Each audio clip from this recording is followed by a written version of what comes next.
program is brought to you by Newsworks in cooperation with the City of Eau Claire. This program is simulcast on WRFP-LP 101.9 FM. Welcome to the January 2nd, 2018 Planning Commission meeting. The Planning Commission attempts to conduct its public hearings in a relatively informal manner within the constraint that we must deal with the issues before us in an orderly and businesslike fashion. We give the applicant an opportunity to speak first. Then others, either for or against the proposal, are permitted to speak once. We do request that everyone restrict their comments to the issues before us, avoid unnecessary repetition, and be prudent in their use of time. We want to make sure we have adequate time to deal with as carefully with the last items as we do with the first. First item on our agenda tonight is public hearing for recommendation, a rezoning from R1 to R1P, final condominium plat, Westover Woods condominium. This project is located on the north side of Westover Road, west of State Street.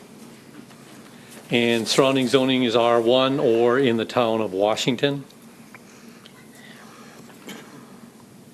And there's an aerial photo of the property and the single-family homes surrounding. There's a church further to the north.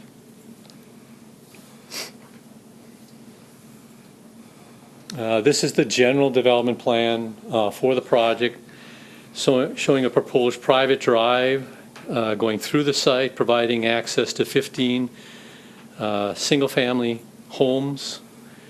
The homes have a reduced setback along the private drive. Some of the lots are also requesting or proposing to be on lot sizes less than R1 district standards. This is the condominium plat for the project, showing the actual unit layout along the private drive.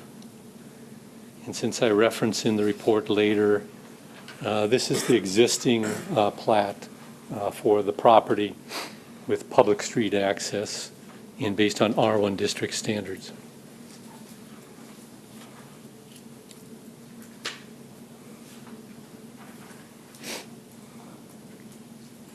There is a narrative that was provided by applicant explaining the project in your packet. The project is 15 lots for single-family homes with access to a proposed private drive. The lots have reduced setbacks and some have reduced lot sizes. In terms of the rezoning, the comprehensive plan identifies areas being appropriate for low-density residential development. The project at 15 dwelling units on 3.6 acres is a project density of 4.2 dwelling units per acre. Property is surrounded by single-family development both within the city and the town, generally on larger lots. The Plan Commission will need to judge the compatibility of the request with the surrounding land uses, given the request does include lot size and setback reductions. And we provide in the report the criteria for the zoning, within the zoning code that you should consider. In terms of the general development plan, which is what is on your screen, each dwelling unit is shown with a double garage. A 30-foot setback is proposed along State Street and Westover Road. State Street, Westover Road. Side yard setbacks are shown at 8 foot. A 25-foot rear yard setback is shown, and these are the minimum required setbacks of an R1 district. The plan does show 3 reductions from standard R1 district design. The first being there's a 20-foot setback proposed along the private drive. 30 foot is the standard. The second is a 30-foot wide easement is proposed with a 24-foot wide private drive.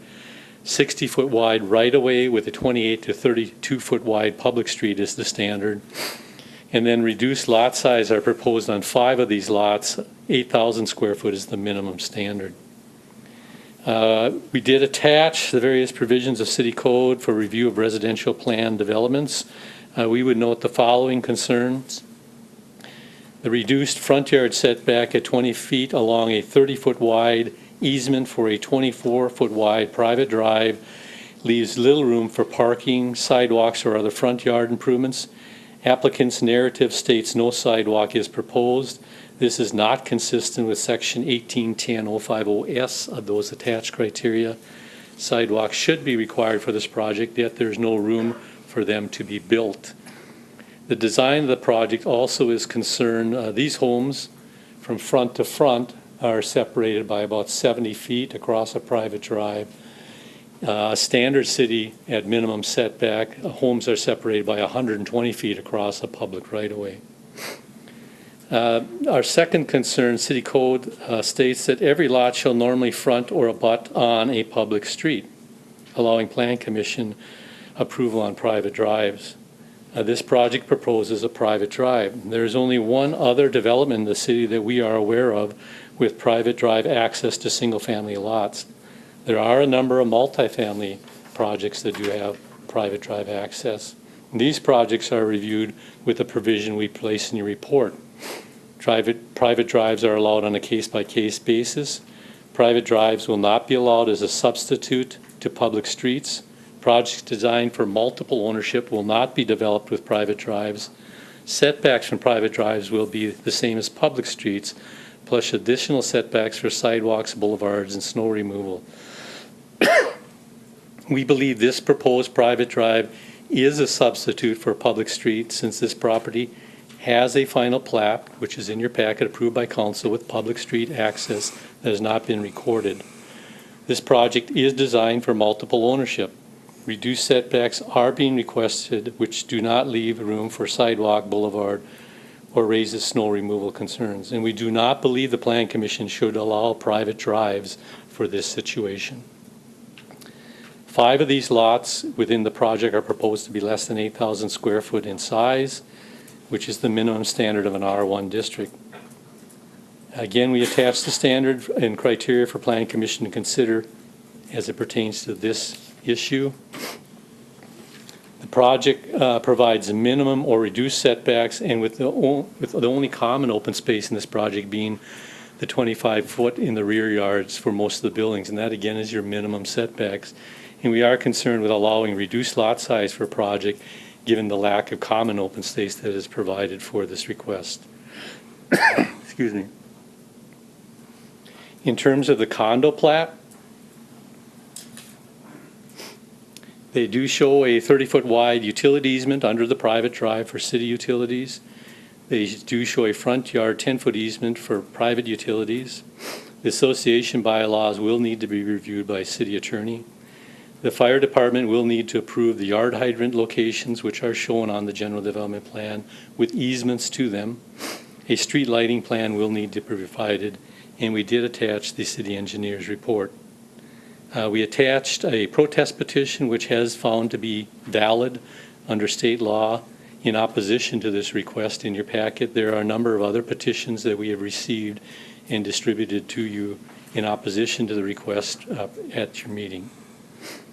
The Plan Commission will need to find compliance with the various provisions of city code we note in the report to recommend this project.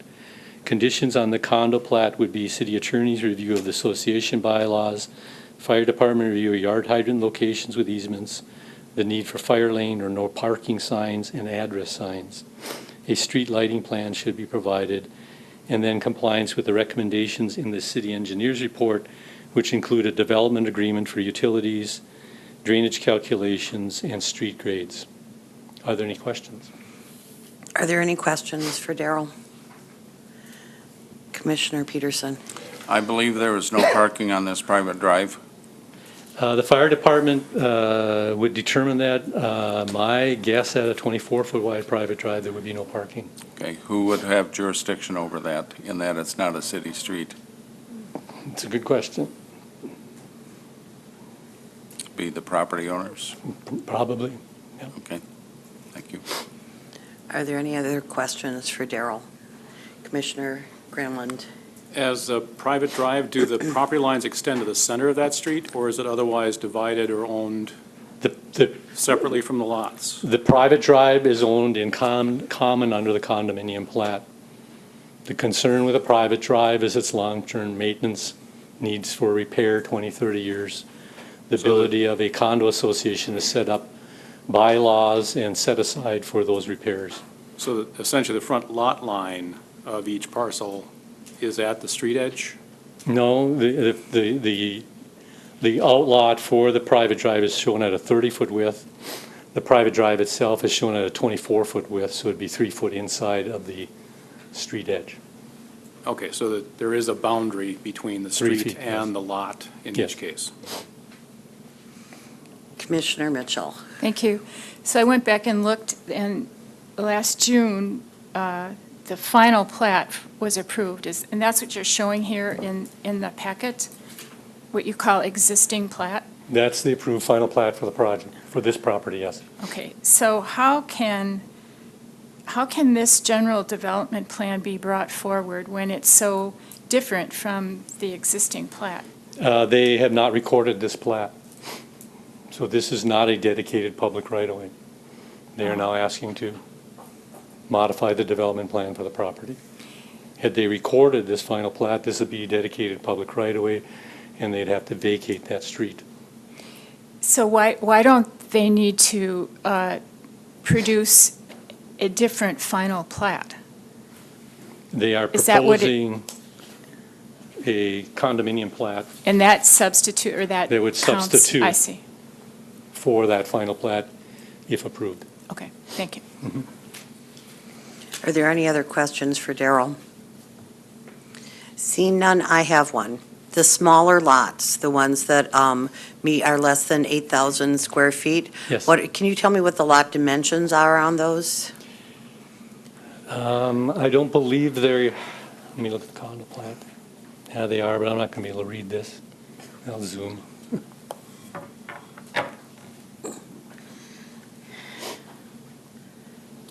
So these lots here, here, here, here, and here are the smaller lots, and the lot dimensions, like an 82 by an 84, and Okay. 82 by 84 in general, are the smaller lots for the project. Okay, so they're actually larger than the lots that exist on the East Side Hill right now, which are like 66 by 120. They're probably very comparable in square footage.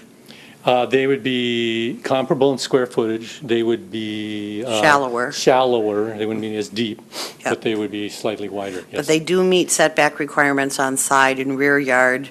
Just the width of the street is what's making them too shallow, Plus, they are only they are proposing a 20-foot.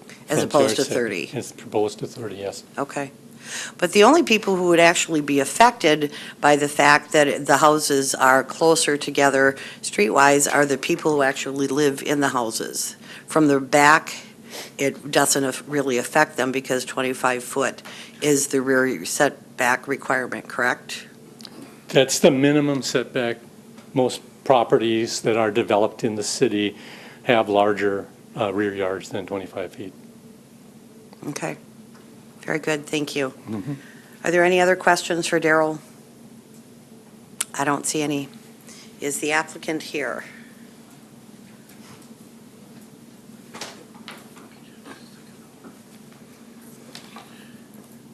Good evening, folks. I'm Mark Erickson. I'm representing the developer here on this property. I'm the engineer and the surveyor of record.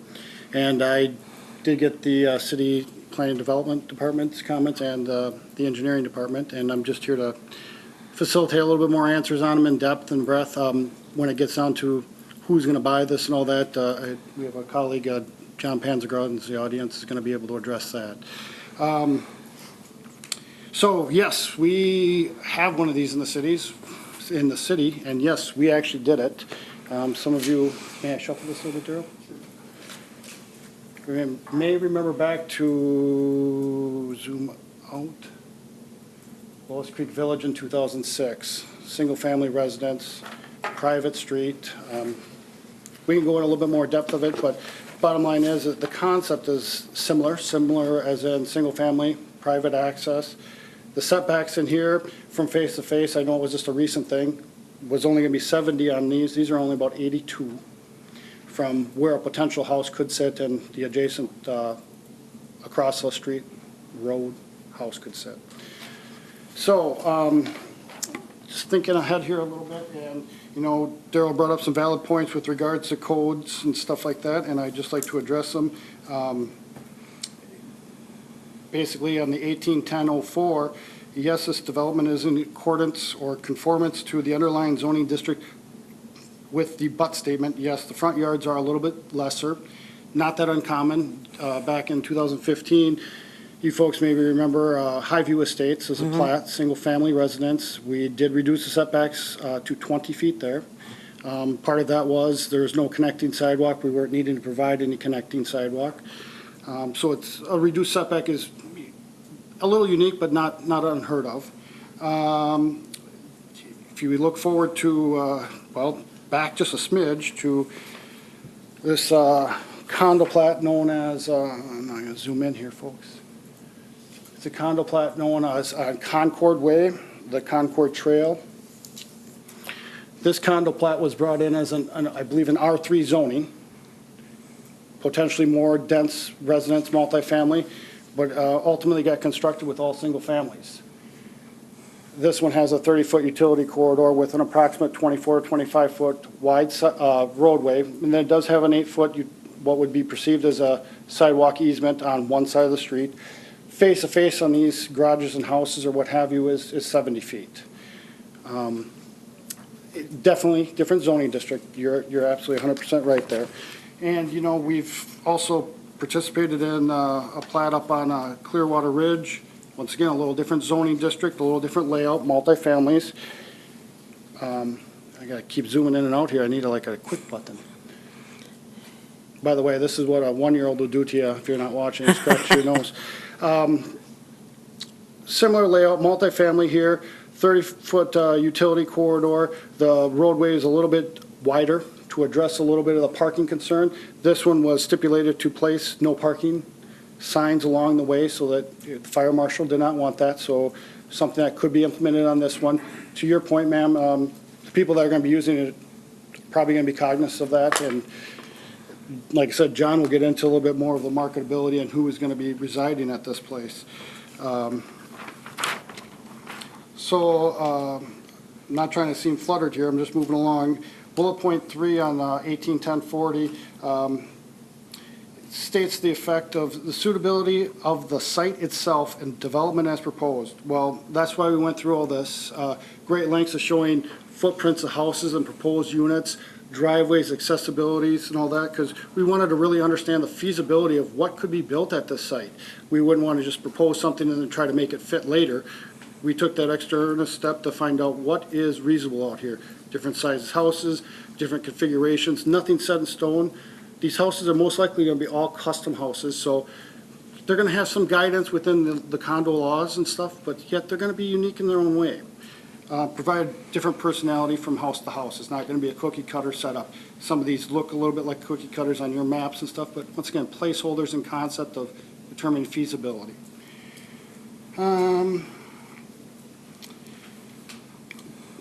The residents and near and adjacent to this, these structures aren't going to be much different in size. Not any larger, not much smaller.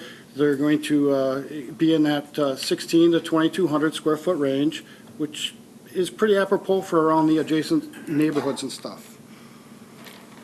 When it gets to the bullet point number 5, the utilization of the planning principles common to high quality development. That's why we're proposing a condominium plat here. Maintain control, keep the level of quality in the reins of everybody there, not just piecemeal from residence to residence. It's going to retain that quality control that I think most of you are familiar with what deemed as in a condo. Now, unfortunately, we don't have a better name for this situation, but perhaps garden home, patio home. Sometimes there are nomenclatures used for such things like this. And that would better describe this, I truly believe. Back to Darrell's point, yes, there are 5 lots that are reduced in size, and once again, that's why we went through the exercise of laying out houses here, but an average, the 15 average out is 9,100 square feet in lot area. So it's not that we also understand the feasibility, we put littler houses on those. With regards to 7 here, the availability both of on and off site of adequate public utilities and et cetera, well, we are providing that. We're actually providing stubs all the way out to State Street, water and sanitary. So if there is a future connection that works with the viability of what we're providing out here, it's going to be easily tied in. Water main for looping, sanitary if they need to make a short stub to a piece that possibly could get annexed or what have you, it's available to them. So then, when we get into a little bit about, and once again, I'm not trying to counter code or reiterate code, but one of the big things is on 181010 is the characteristics of the residential PD will be in superior design, function, and appearance based on the following criteria. The orientation of the units, unique. It's going to have different offsets. They're going to, setbacks, I should say, different characteristics from building to building. So we think we've achieved that. The appropriateness of scale and massing of the structures, once again, unique. I've kind of went over that a little bit. The use of variety buildings, again, the rehash there. The effectiveness of landscaping, once again, they'll have it in their control, so they'll be able to monitor it and or maintain it. The overall quality of design of the development. Condo, perfect explanation for that. When we go on to bullet point 2 on that ordinance, it talks about may vary in, I should read a little bit more, lot sizes and house types. And it goes on, single-family, detached, zero lot line, duplex, townhomes, low-rise, high-rise, may vary from those permitted in the underlying zoning district if the extent of all provisions of this ordinance are made for the project's density. So we're meeting the project's density. We're giving a little different flavor for what's going on in the community. Let's face it, there's not a lot of these out there. John will hit on that a little bit here in the near future. So, I think we understood what we're getting into. It was, I don't want to call it an uphill battle, but it was different than what was proposed. I don't think it's going to jeopardize harm, and me innocently, we're still going to maintain that 25-foot buffer. And you guys see maps all reduced to 11 by 7, 8.5 by 11. You don't get to really see the full picture. So we produced this little map here to, whoop, wrong way, to allude. I know it's a little bit hard from where you are, but what we tried to show is we're providing street trees along the 2 adjacent lot lines that are budding right-of-ways.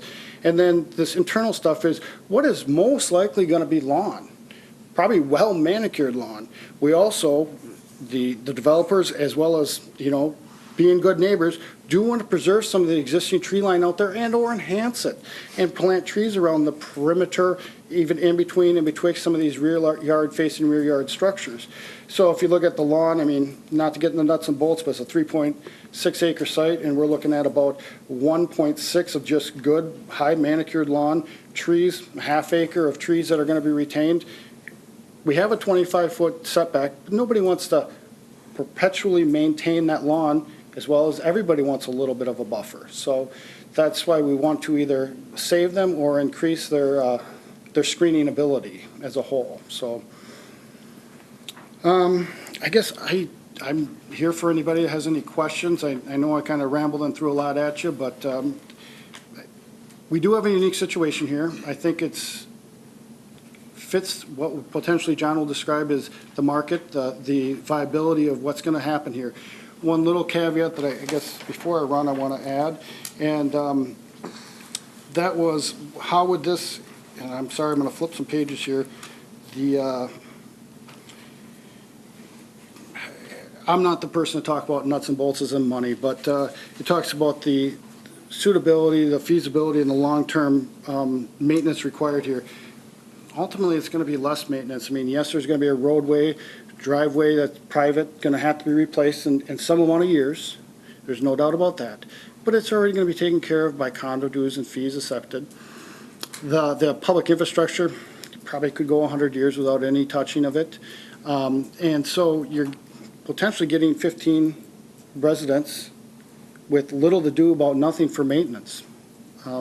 And that was one of the criteria in here of developing it and what was the viability of developing it, and potentially monies occurred by the city or long-term range planning, as I understood the code to read. So, Very, excuse me, very good. Let's see if there's any questions for you. Commissioner Peterson. Where is that Lowe's Creek development? Perfect answer. I'll show you here. I gotta think of vicinity map on here, sir. The old Lois Creek School. If you're familiar with Gulf Road and Lois Creek Road right there, I know this is a copy of a copy, to be honest with you, Yep. but just west of that intersection, it was the old Lois Creek Schools, I think quite a few of us remember it as. 2005, I think it was out of commission, and then 2006, this development happened. And do you know the average lot size on Evergreen? On pardon? On Evergreen, just west of your proposed development? I might. I have a piece of paper that might tell me just, I think I might have left it back at the seat.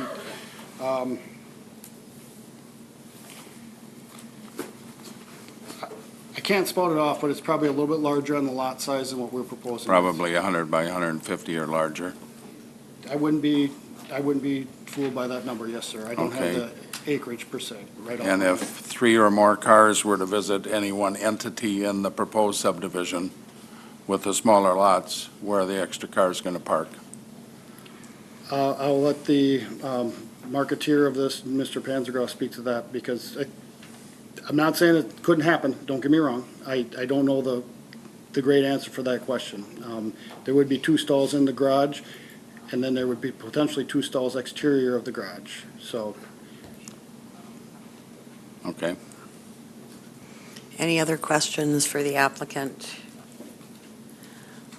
I don't see any. Thank you. Thank you, folks, for your time tonight. Would the other applicant like to come forward?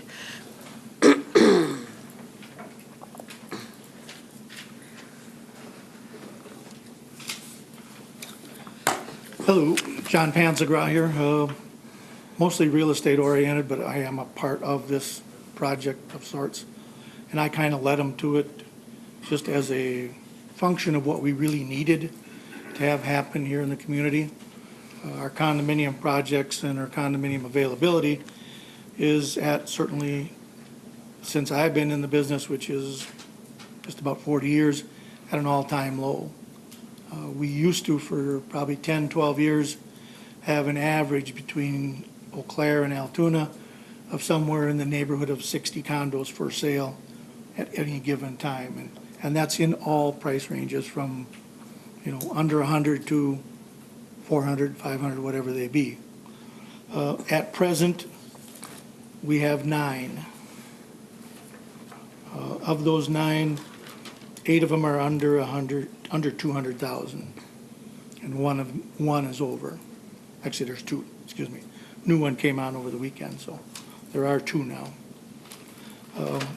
I get asked on a regular basis, is there not somebody going to step forward and build another condominium project which caters to what people really want?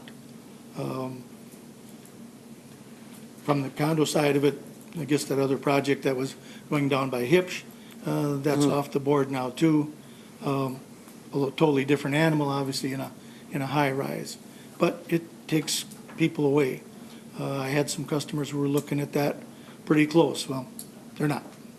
So we're trying to get to other stuff that we've got available. I don't know of anything that's been approved within the last 6, 8 years, maybe. You guys would know more about that maybe than I would, but that's my thoughts on what has been approved. In my day-to-day work, driving around, showing people, we do come into a stall pattern a little bit when we get over by Tamarack.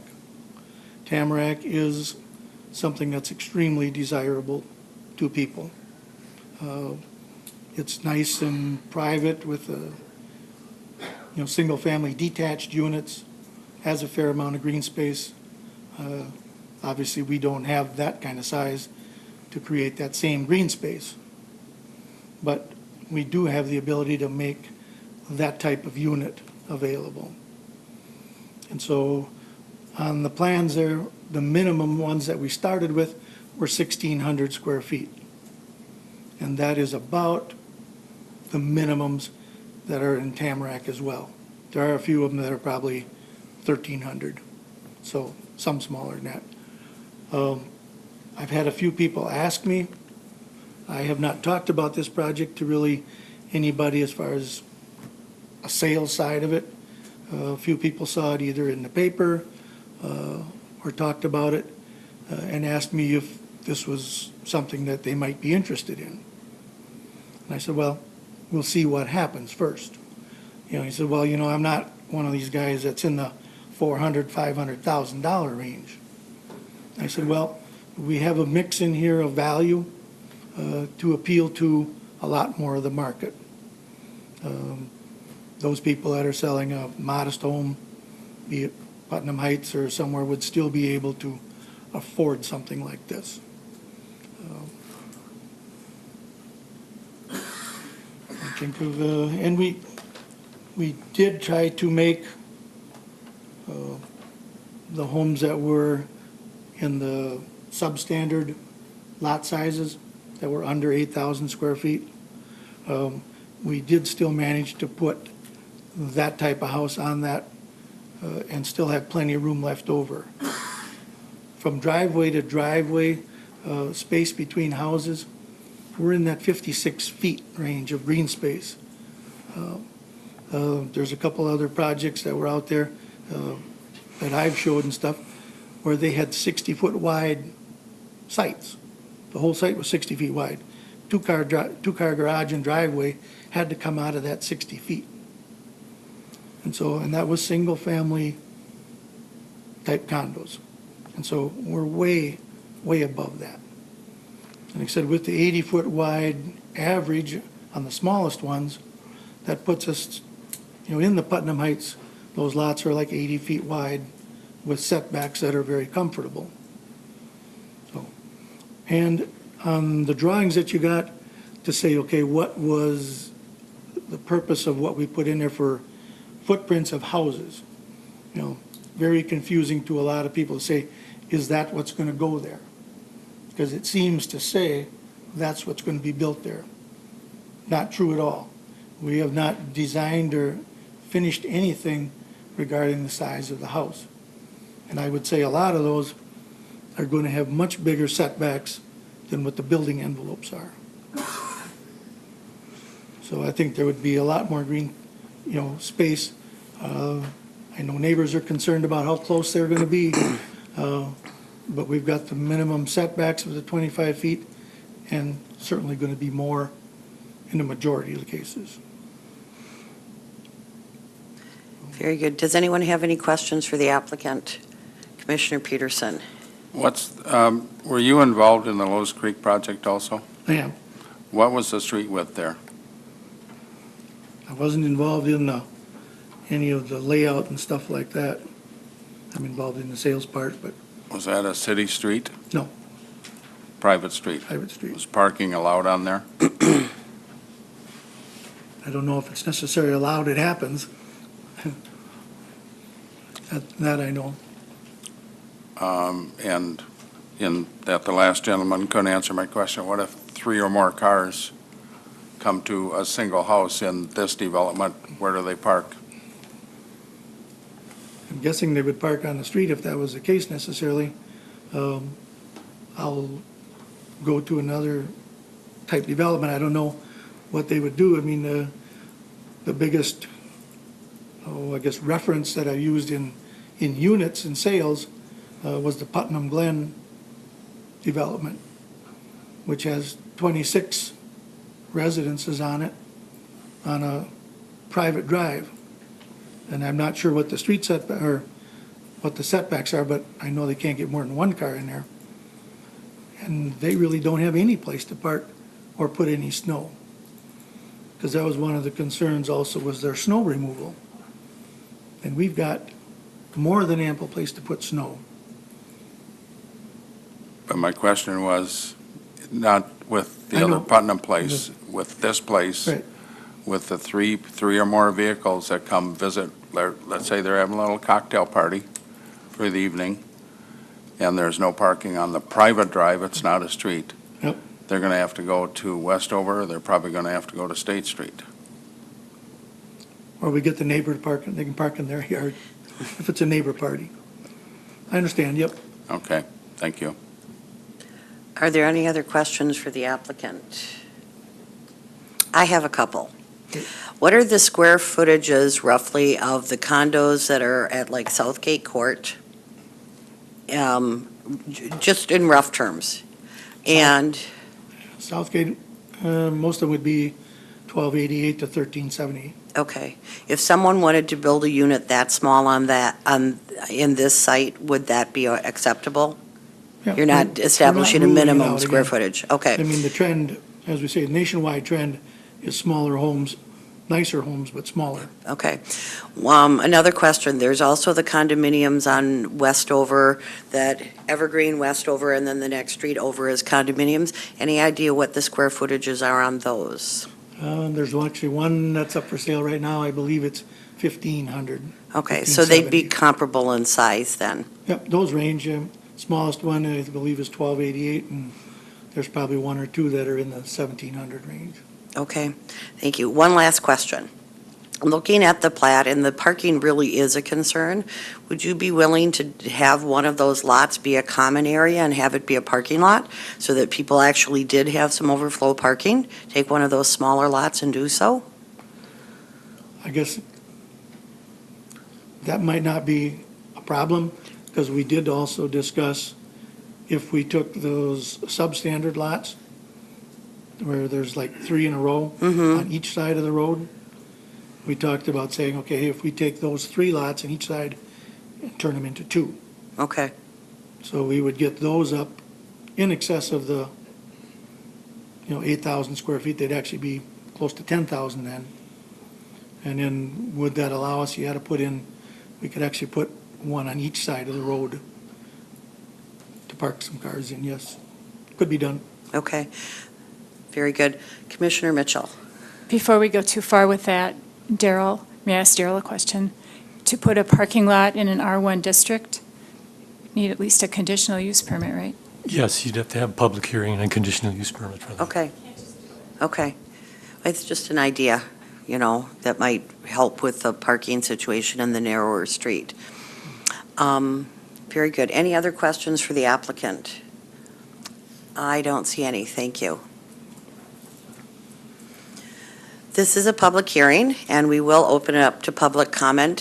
One piece of housekeeping that I neglected is at the back of the room, there are yellow slips of paper, and if you intend to speak, please fill that out and hand it to Noel in the green shirt at the front. And then when you come up to speak, introduce yourself with your name and your address, please.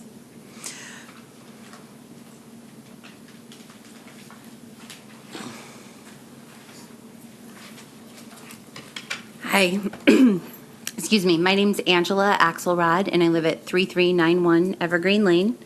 I live there with my husband and 2 children. We've lived there since 2008. Just before I get started, I wanted to mention a couple things. I think somebody asked about what the average lot sizes were on Evergreen Lane. I believe my lot's 20,000 square feet, and I think that I may be one of the smaller ones on Evergreen. Some of them are a bit larger than that. Also, in the letter that I included in the packet, there is one mistake in it. About the 5th paragraph down, it should say the lot is heavily wooded and the neighborhood as a whole is characterized by the presence of mature trees. A lower density development would be consistent with surrounding neighborhood and would also contribute to preserving the neighborhood's natural environment.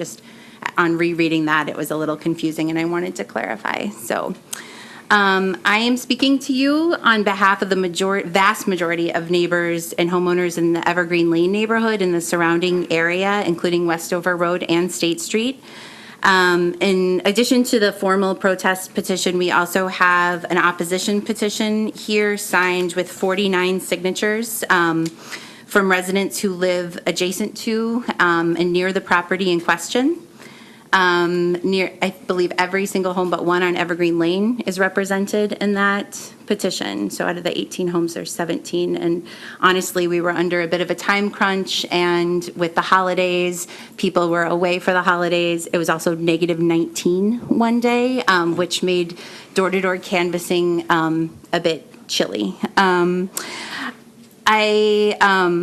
Although much of our opposition from this development does come from our heart, I'm a researcher by trade, and so I believe in evidence-based practices. So I was thinking about when I was going to talk here tonight, I wanted to present facts and evidence to you. That's what would sway me. The fact is, this development, 15 condos or patio homes or garden homes, is much too dense for this neighborhood. You'll note that about a year ago, I believe Mr. Tufte had that put up earlier, the 7 single-family homes. So you didn't see any of us here when that went through, because that was a development that was commensurate with our existing neighborhood. And we are not anti-growth. We're not opposed to somebody developing this property in some capacity, but we do believe that development should be mindful and that it should fit with the surrounding neighborhood, and it should fit with the city's own land use plan. So when we pulled the land use and growth management plan, we went through that to see if this proposed development really fits in with that. I know that one of the developers mentioned that this may have a different flavor. And I'm just not sure that different flavor is in your land use management plan. And I'm really not sure that this neighborhood wants to be a guinea pig in this kind of experiment, to be quite honest with you. There are other less dense ways to develop this parcel while still maintaining safety and by presenting a development that matches up with the surrounding neighborhood. This plan would have excessive and unwarranted impact on the natural environment. I know that one of the developers talked about planting some more trees, but this is already a very heavily wooded lot with mature trees. With the reduced setbacks and the number of units, the developer would need to cut down almost all the trees on that property. I imagine that every scrap of vegetation would be gone. The development would leave very little green space, lots of concrete, which leave concerns about snow removal and drainage. And of course, I'm not going to reiterate the parking concerns that have already been brought up. Those are our concerns as well. Where are these cars going to park? Inappropriate site development, reduced setbacks are not congruent with the surrounding neighborhood. These lot sizes are much smaller. Some are less than the current R1 zoning of 8,000 square feet. We're concerned about a result in the traffic situation. My children have a bus stop at State Street and Westover Road that they walk back to Evergreen with other children in the neighborhood. I think there's 25 children on Evergreen Lane alone.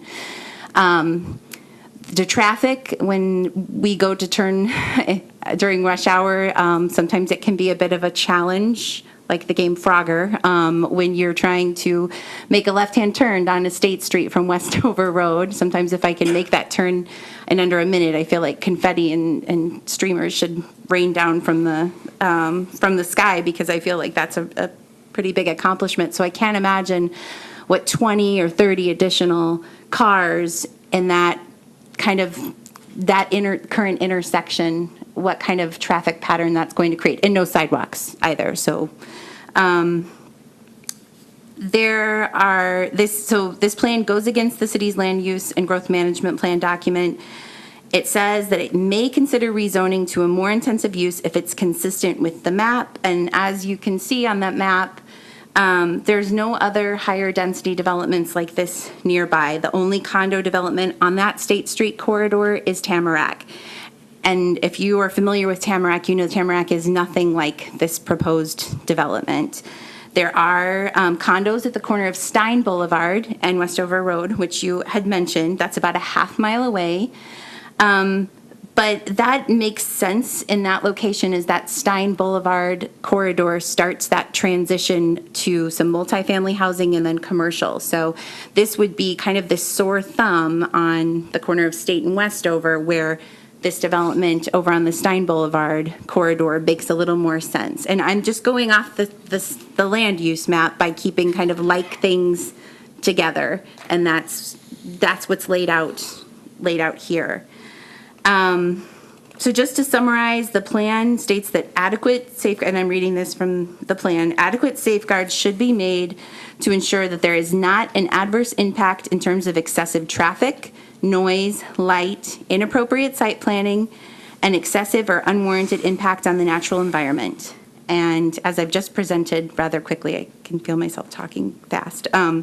This development plan meets none of these criteria. It will result in excessive traffic. It will result in excessive noise and light, and it contains reduced setbacks, which is inappropriate site planning. And finally, it contains excessive and unwarranted impact on the natural environment.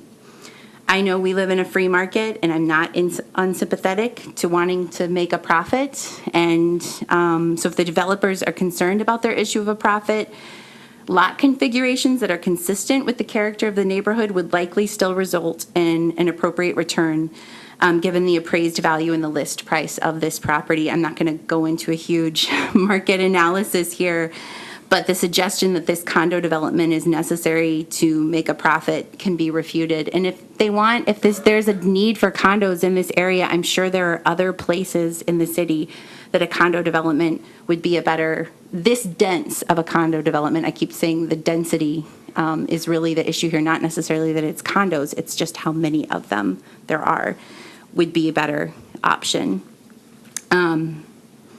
So now I'm going to speak a little bit more from my heart. Overwhelmingly, the neighborhood opposes this. As you can see, there's the formal protest petition signed by the adjacent neighbors, as well as that general opposition petition from the entire neighborhood. When you go knocking on doors in negative 19 degrees with a petition, you kind of expect to, we were prepared with our talking points, and commonly we just showed the picture.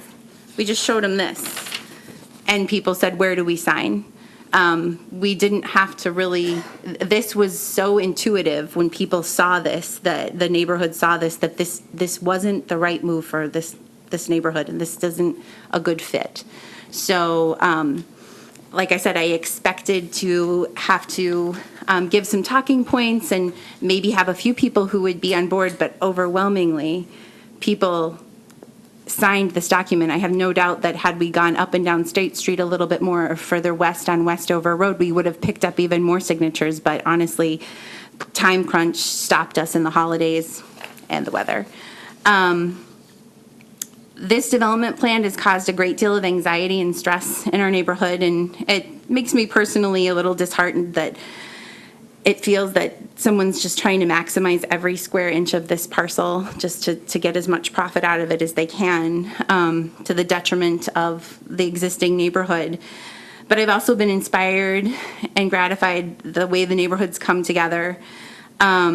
We're a neighborhood of people from all walks of life who care deeply about our community, our neighborhood, and each other. We have no problem expanding our neighborhood and would welcome a smart, well-planned development that is consistent in density with the existing neighborhood. This development is not commensurate with our neighborhood. It goes against this planning guide, and it has zero benefit to anyone in the area, and as I've argued, would cause damage to the environment and endanger the safety of residents with that increase in traffic. Only a few individuals would really stand to benefit from this development. So we respectfully urge the Planning Commission to reject this rezoning for this planned development. Thank you.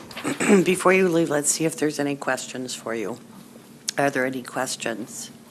I don't see any. Thank you. Okay, thank you for your time. I appreciate it. This is a public hearing. If there's anyone else who would like to speak with fresh comments.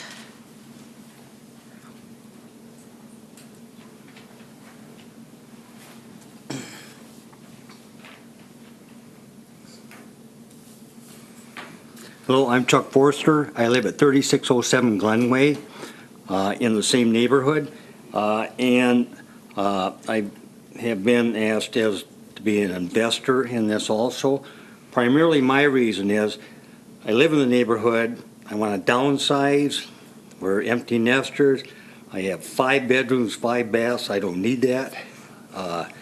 So I'd like to downsize, get into a smaller area, smaller yard. I'm looking at this more as a downsized retirement type neighborhood. Those under 55, under 60, well, maybe in my case over 70. But so I don't look at it as a neighborhood with as a family neighborhood, more as a neighborhood for those that want to stay close to the hospital, downtown access, and, and live there.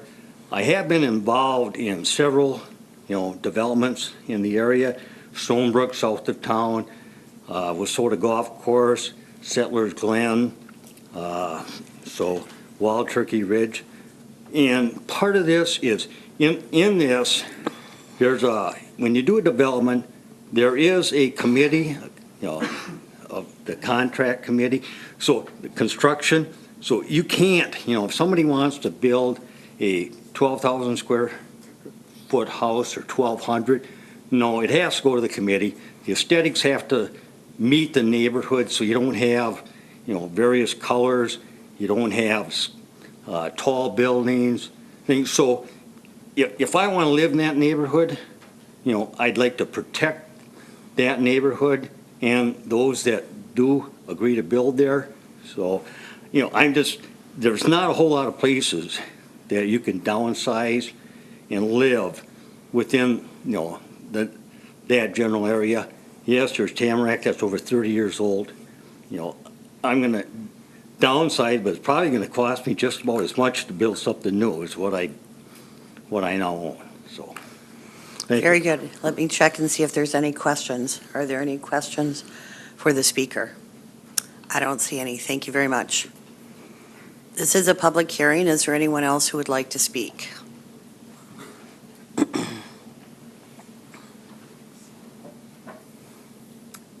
Hi, my name is Katrina Oth, and I live on 3383 Evergreen Lane. I'm also just going to speak from the heart because I'm a parent of 4 children. 2 of them use the bus stop on Westover and State Street, and there is no sidewalk down in that direction, and I don't believe with the plan that any sidewalk would be put in, so they are standing on the road waiting for the bus. And I'm afraid that adding that much more traffic to that area causes a safety risk to those kids that are waiting for the bus. And there are several kids that use that bus stop from our neighborhood and the surrounding neighborhoods. So that's my main issue, is the safety and the increased traffic for our kids. The other thing is just that when we bought this house 4 years ago, we knew that area was zoned for a single-family home, and so we loved the mature trees. The look of the neighborhood was beautiful. We knew there was a possibility of building back there. We weren't against it if there was just, if it would keep with the aesthetic of the neighborhood. It's beautiful. It's Evergreen Lane, and there's these 75-foot evergreen trees back there that I don't know much about building, but I'm imagining their roots travel pretty far, and putting that many houses in that small parcel of land would probably damage those trees to the point that I'm not sure that you could save them. It's called, their condominium is called Westover Woods, and I just don't think there's going to be much woods left once they built that place. So safety and kind of why we moved to the neighborhood is my 2 big issues. So thank you. Are there any questions for the speaker? I don't see any. Thank you. Is there anyone else who'd like to speak to this issue? Seeing none, we'll close the public hearing, and I will look for a motion.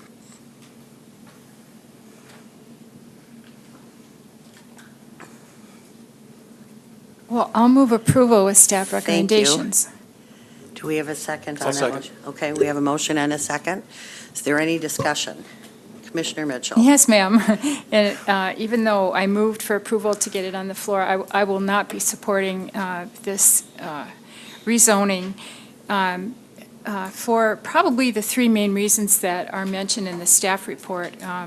I think that the setbacks are too small. I think that the road is too narrow. And I think that the reduced lot sizes are inappropriate. I realize that they technically meet the standard for R1P, but I agree with the speakers. I think that the whole development is just too dense for this property. You know, we appreciate when infill development happens, and this would be an example of it, but I think it has to be done with care, and I think that the main concern relative to the ordinance and the criteria is that it's simply not compatible with the surrounding neighborhoods and the surrounding properties. So I'll be voting no. Any other comments? Commissioner Radabel? Yeah, thanks. I guess I'm a little more sympathetic to the density that they're looking for. However, staff concerns on the roads and so forth kind of have me in Kathy's boat as well. Any other comments? Commissioner Peterson? Living in that neighborhood or southwest of there, I know what that intersection is like at State and Westover. I tend to come up Stein and go to the four-way stop. But this will add traffic, not necessarily to that intersection, but the general area. I'm also concerned about the parking, in that it is a private road. Who's going to enforce any parking on there? What happens to the overflow parking?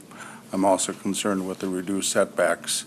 And it is a very nice stand of timber, and I think with this intensity, a lot of those trees are going to be gone, even though some might be replaced. I think it's going to change the character of the whole neighborhood. Anyone else want to speak?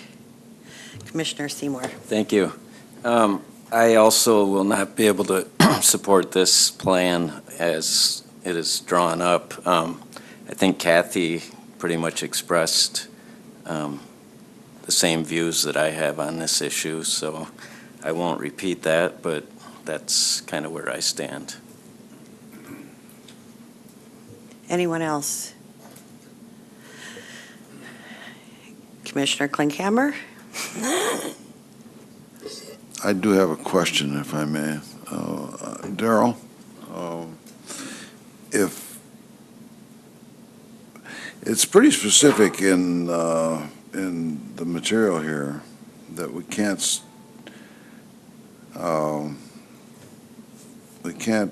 substitute a private drive for a public street. If you're connecting two streets, how can we put a private drive in?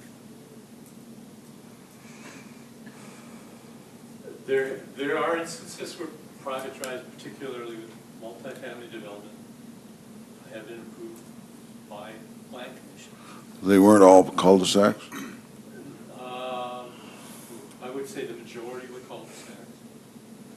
They're probably, if you researched it, find a few that would be through streets. Okay. The majority are cul-de-sacs.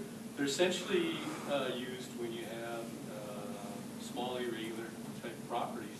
It makes it difficult. Mm-hmm. So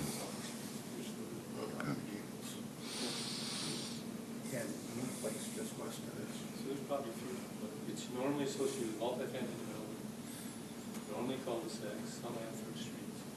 Okay. But by far, most development in Eau Claire is on public streets. Right. Any other commentary? Commissioner Brenholt?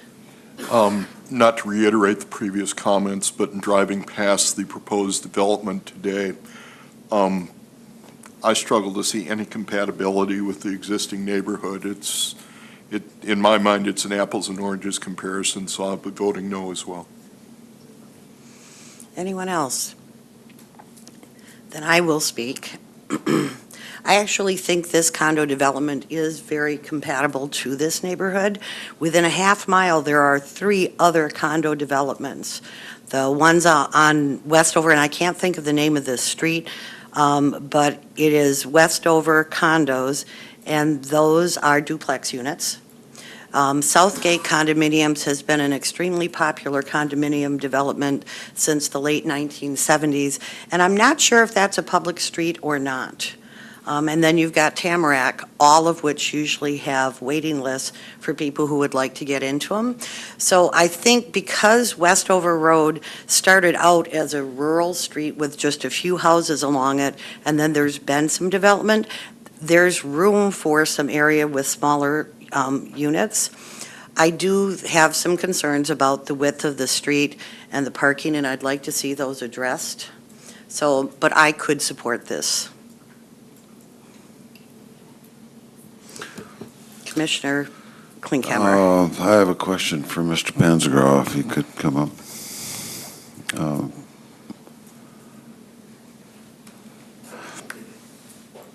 Is there any way of doing this development with a public street that would be wide enough to be a public street?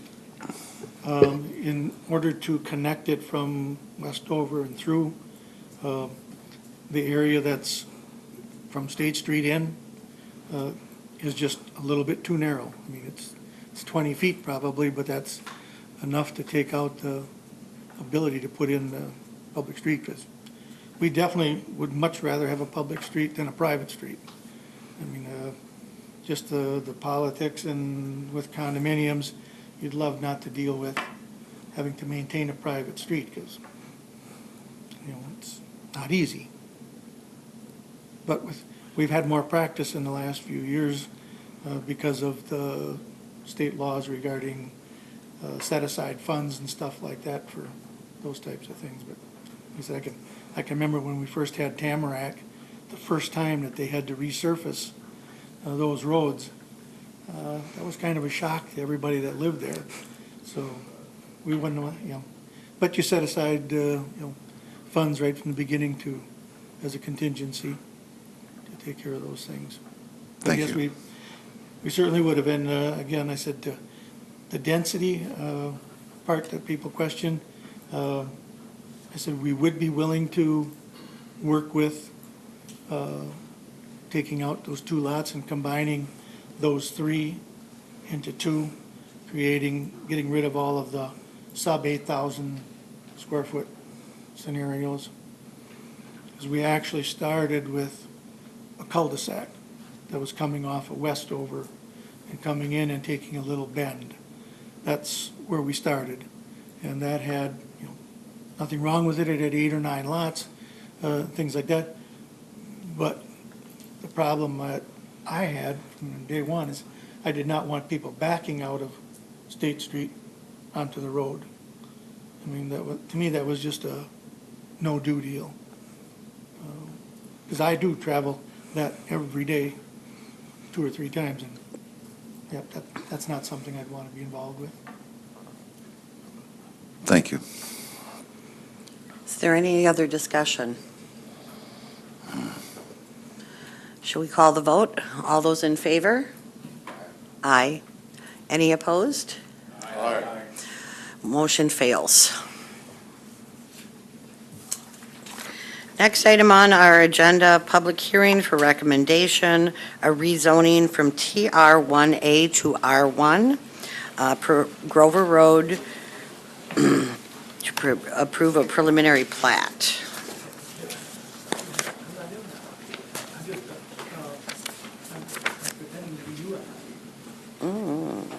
Okay.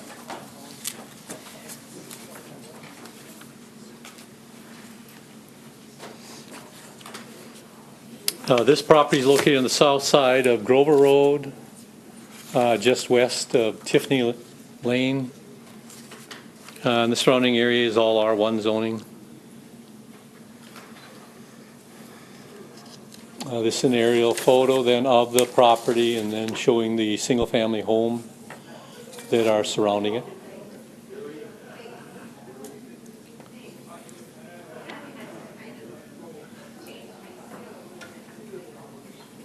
And this is then the preliminary plat for the property extending a public street into the site with 15 lots for single-family development, and then 1 lot to be created by certified survey map for the existing home on the property.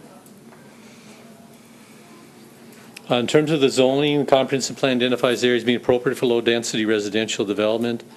Again, there's existing single-family homes on 3 sides of the site, and we do believe this proposed rezoning is consistent with the comprehensive plan and will be compatible with surrounding development. In terms of the preliminary plat, all lots do meet the design standard of an R1 district. This outlot is dedicated to the city for stormwater purposes. Lots 9, 10, and 11 do have steep slopes to the south for Otter Creek. They will need to be legally defined and labeled non-buildable. on the final plat, and they are indicated as such on the preliminary plat. Utility easements have been shown at 10 foot for the front yard for XL, AT&T, and cable, and we did attach the city engineer's report. We've recommended approval of this rezoning, and we've recommended approval of the preliminary plat with conditions. They will need to file the CSM for the lot for the existing home on the property. They'll need to legally define and label non-buildable areas in excess of 20% slope, indicate those utility easements on the final plat in compliance with the attached recommendations of the city engineer's report, which includes a development agreement for street and utility construction, drainage calculations, and street grades. Any questions? Are there any questions for Daryl? I don't see any. Thank you. Is the applicant here? Is the applicant here? I don't see anyone moving. This is a public hearing. Is there anyone who would like to speak to this issue?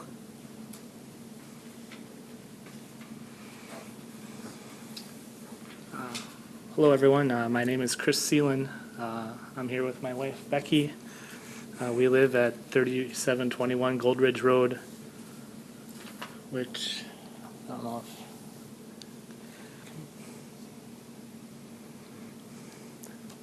we are this middle lot right here. And our lot's about an acre in size.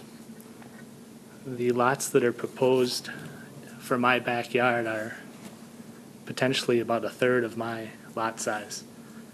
So I don't believe that's compatible with my neighborhood. I'd like to point out there's really been no communication with me as a neighbor. The developer's not contacted me at all. And I find that disappointing. My wife and I have lived at this house for 5 years, and we both work in jobs where communication is very important. And this developer has chosen not to communicate with us. The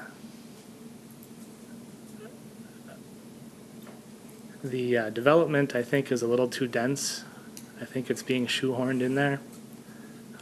Certainly there's room for some houses in there. But to make the lots in my backyard 1/3 the size of mine, I don't think that's compatible. And Grover Road isn't really designed to have more people on it. There's no sidewalk on that side of the street where these houses will be built. There's also some like islands in the median, and that just makes traffic even worse, in my opinion.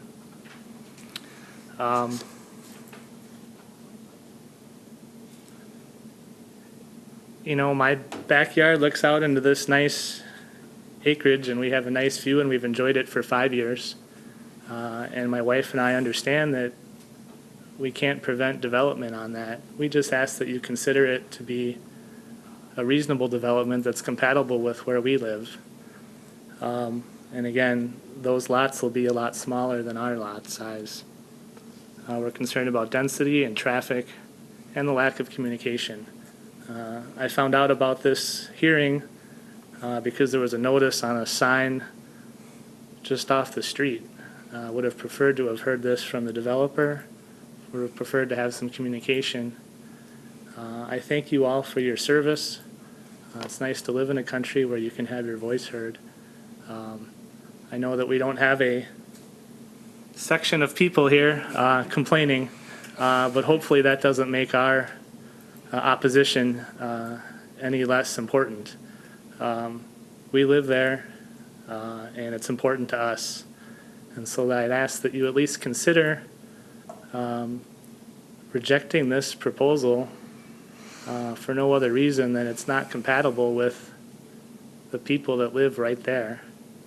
I do believe it's being shoehorned in there. And again, I appreciate your time, appreciate your service to the city, and thank you. Are there any questions for the speaker? Commissioner Mitchell.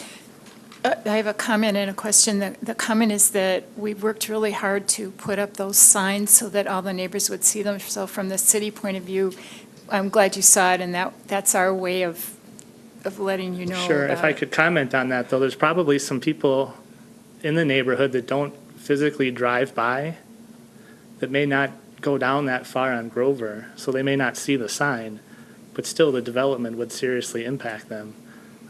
So I appreciate the sign being there, that's helpful. But again, if you don't have to go all the way down Grover, you may not see that sign. Daryl? We notify all property owners within the city, within 300 feet of the site, your property's in the town. We do notify the town and ask the town to notify property owners. It's their choice. We don't have address listings for properties within the town. Has this property been annexed to the city already? Yes. It has? I didn't get any notice of that. I don't know if neighboring owners are. Requirements for annexation. Yeah, so all I'm hearing is nothing against you, but as a neighbor, there really has been very little communication here. And, I find that frustrating. My wife and I, again, work in positions where communication's important. And unfortunately, especially with the developer, who apparently isn't even here to move this forward. So I'd ask that you give that some weight as well. I'm here opposing it, and he's not here asking you to approve it. So thank you. Any other questions? I Commissioner actually had Mitchell. a question. Could you take the page that's under the, and show us where is your property? I'll do my best, just because. Let's get this so it's under the camera. Is there a way to increase it a little bit, zoom in a little bit? Thank you. Again, I can't tell for sure, but my lot is either 12 and 13? Okay, we think it's 12 and 13. So I would, if this is approved, I would have two houses essentially out my backyard. But I can't tell for sure because the developer hasn't really shown this in relation to the existing houses. And one more point, I guess, is the existing house that's already on Grover. You see the kind of lot that it sits on. That's more comparable or compatible with the lots in my neighborhood. And then these other lots are, again, a lot smaller and just generally concerned about compatibility and density. Thank you. Are there any other comments? Commissioner Darrell. Again, in town development, an acre is actually a small lot. They normally develop into 2 to 5 acre. The lots that are now being proposed with this Plat city are actually large lots, 12 to 17,000 square foot. Those are large lots in the city, and that's why you see this discrepancy in lot size. The lots in the city are serviced with city sewer and water. Yours are serviced with septic systems and house. And I appreciate you mentioning that. It's just, there's no getting around that I am a neighbor. My property line adjoins this development, and certainly it's not compatible with the lots in my neighborhood.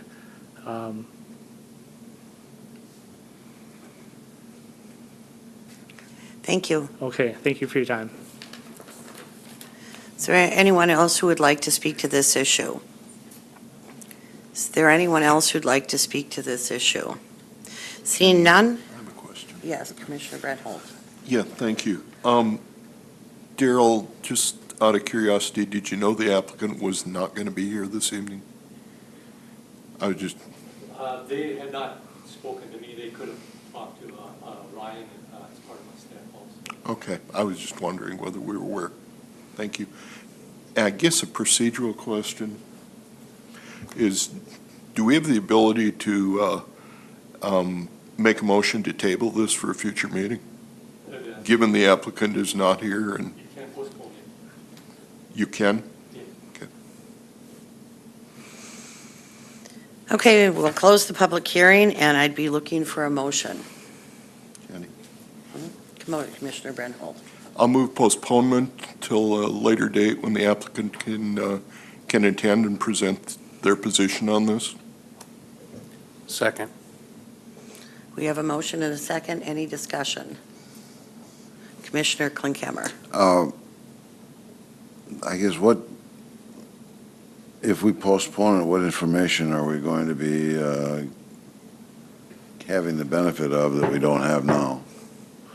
I guess there's been some issues raised by one of the neighbors as far as communication and concerns, and it would seem that it would behoove the applicant to be able to respond to that in front of this commission. Okay. I won't support postponement. I was about to make the point regarding the size of these lots, and it is within the city.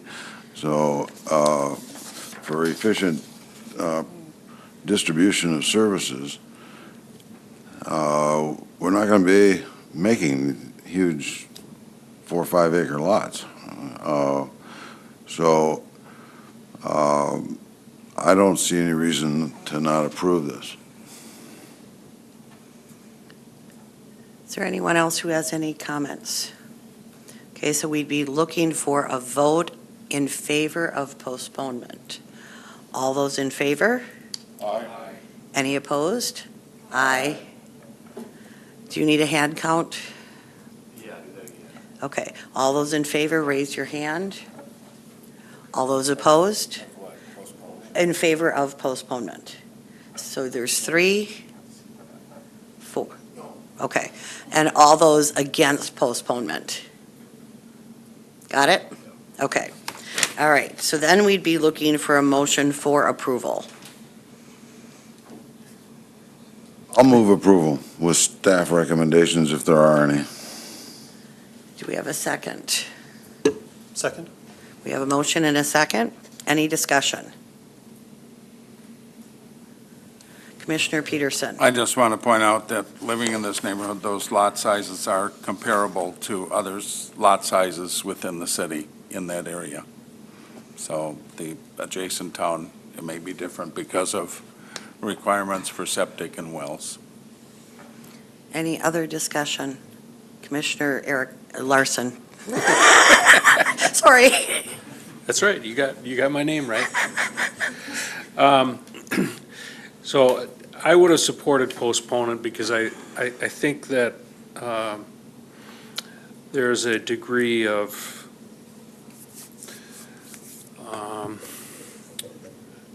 I don't want to sound too harsh, but I think there's a degree of respect that the applicant should show the neighbors, at least to appear at the meeting and give their opinion as to why they feel this is compatible. However, I do see the point that there isn't much information that could be added that isn't before us right now. And the lot sizes, I think, are compatible with what's in the city. And they're not unreasonably smaller than the adjoining ones in the town either. Also, with the exception of the recommendations made by staff, the preliminary plat is consistent with our existing zoning laws and so on. A change from temporary R1 to R1 is kind of a routine thing once an area has been annexed into the city. It needs to be done regardless of what the plat is going to end up being. That part of it is kind of a function that doesn't require a lot of questions. As far as the plat itself, I find that it's, in my opinion, not overly unreasonable given what else is in the city surrounding it. So I will support it. Any other comments? Commissioner Seymour. Thank you. And on the whole, I agree with Eric. However, I think it's just disrespectful not to show up to a meeting. We're all here. This is not a small development. I just think it's disrespectful, and that's where I stand. Any other commentary? Commissioner Brenholtz. Thank you. Given I'm the one that made the initial motion for postponement. I tend to agree with Commissioner Larson's comments, and as much of a struggle per se this is, I'm going to reluctantly support this, but I agree with also with Commissioner Seymour's comments. Any other comments? Seeing none, we'll call the question. All those in favor? Aye. Any opposed? Aye. Motion carries. All right, next item on our agenda, twin homes, to amend Chapter 18.20 regarding twin homes.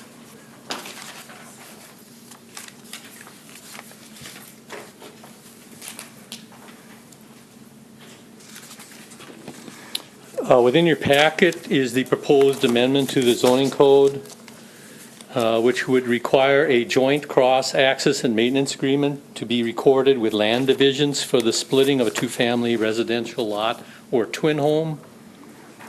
Also attached is the draft outline of items that we would administratively review with such an agreement. And finally, we also attached the original memorandum to the Plan Commission, which we reviewed with you on November 6th. The purpose of having an agreement like this recorded with the land division for a twin home is to address access and maintenance issues which may come up with these properties having a shared property line.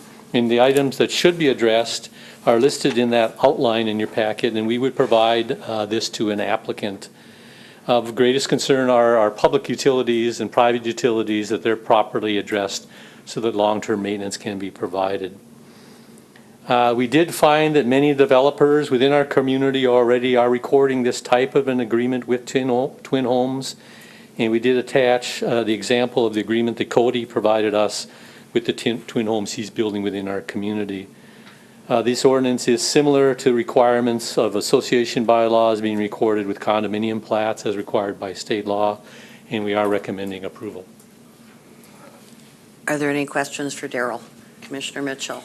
Daryl, why isn't the ordinance more substantive? That is, why didn't you put the bullet points that you have in the outline in the ordinance? Because we can administratively actually take care of that. That's the way we handle, for example, the association bylaws that are being recorded with condominium plats. There's no outline of what needs to be in them. We understand what should be in them.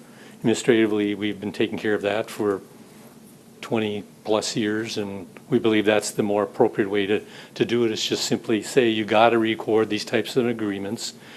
When the certified survey map comes in, we give applicant, here's what you got to address in the bylaws or in these agreements. The agreements are usually drafted and sent to the city attorney's office, and the city attorney works with applicant's attorney. Normally, once the developer has done this a few times, they understand, okay, that's what is expected, and then it becomes pretty routine in terms of the recording of these types of provisions. So, could I ask one more? Yes. What's the land division? a land Never division heard is of it. like a Is that certified you? survey map or a plat. It can be done either way.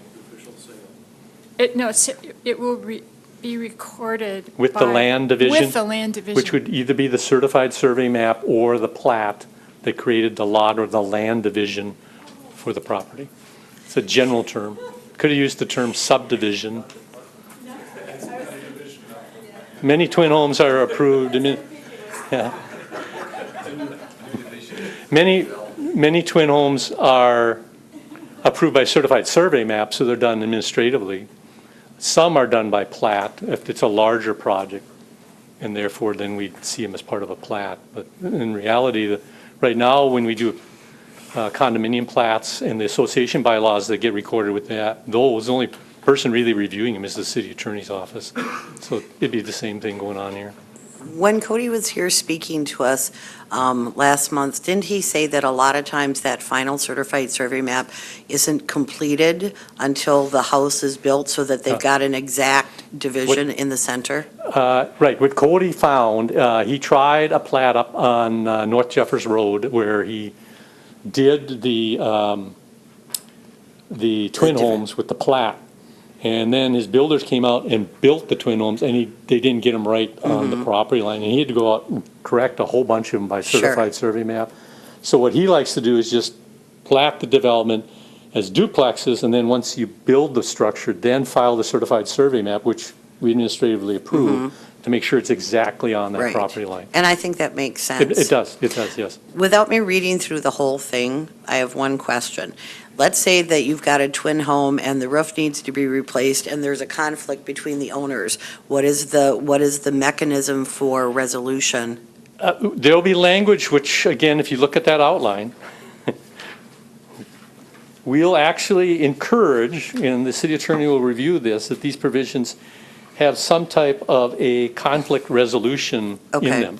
Okay. So that if a situation comes up like that, and the ones we've seen, and I think Cody's had it in there, is basically you go to an attorney, an independent attorney, and hopefully that attorney can work it out between the two parties as to how to resolve that. Okay. The city does not get involved with these types of things. It's something that is recorded and As it long as helps there's the a property mechanism, owners. because I can see these fights arising in Yep. 25 or 30 years. Yep. So, very good. Are there any other questions for Daryl? Commissioner Peterson? Now, the city attorney is going to draft up the language of what needs to be covered in these agreements? No, the city, we will give them this outline and say, here's what needs to be addressed. They will draft the language, and many of them are already doing it. The They'll provide a developers. Yes, and they'll provide a copy to the city attorney's office. He will review it, and if the language meets this listing, then he says that's good. If not, what goes on now, and it's happening with these condominium association bylaws, the city attorney contacts the developer, or normally it's the developer's attorney, and said, could you correct this language? And they correct it, and it gets taken care of. So whether they go to an arbiter or mediation, we don't care? No, we just think there should be language in there that says, if you have a conflict, here's the way you're going to resolve it. And a rated firewall is defined somewhere in statutes? That's actually defined in building state code. building code. So How that about- we'll take care of as building inspectors, we'll be taking care of that. How about party wall? A party wall is not defined. That's a term that's used in these types of agreements. And also, he talked, in Cody's example, he talked about cement or asphalt driveways. I don't know of too many cement driveways in this city. There's a lot of concrete ones, but Yeah. not cement. Yes. What's So- the difference? There's a Wait. big difference. For Okay. engineers, there is a Okay, big traffic difference. engineer. Yes, there is. Cement is For an most- ingredient in concrete. Oh, Yes. Yeah. So, Yes. so as far as the verbiage, as long as they abide by That these steps, these, again, concepts. What we wanted to put together was an outline to provide, here's the ideas that have to go into these agreements. We're not going to be the ones enforcing these agreements. We just believe they need to be put in place so that these future property owners have a way of addressing these situations 20, 30 years from now. okay. Thank you. Yep. so what do you need from us? This is a public hearing. It is an amendment to the zoning code. Okay, And after that, then your normal vote and recommendation, which we'll take to council next week. okay, Okay? very good. Then I will open it up to a public hearing if there's anyone who would like to make comments. Is there anyone who'd like to make comments on this issue? Seeing none, I'll close the public hearing, and I'd be looking for a motion for approval. I move approval. I'll second it. We have a motion and a second. Any discussion? Seeing none, all those in favor? Aye. Any opposed? Motion carries. All right, next item on our agenda. For recommendation to declare vacant land as excess land, City of Eau Claire, Abbey Hill Drive. Oh, I did one? Whoops. Whoops. Oh, yes, yeah, I crossed it off. Okay, public hearing for recommendation to rezone property from GR1A to R1A and R1 to approve the conditional use permit for off-street parking lot at 108 Mount Washington Street. My old stomping grounds. This is the property off of Menominee at Mount Washington Avenue. This is the existing ski jump property immediately to the west. The conditional use permit for the parking is for just the north portion of the site. An aerial photo showing the existing house on the property, the ski jump facility, and the other single-family homes in this area. The site plan. This is the site plan approved for the ski jump, which, if you've been out there, they've graded the hill now, so they're starting the work on changing that over to 60-meter jump. And then the parking lot that is being considered this evening. And this is a certified survey map then showing how they'll split the property into 3 lots, with the parking lot on lot 1, the existing home on lot 2, and then there'll be a lot for a new home to be built on lot 3.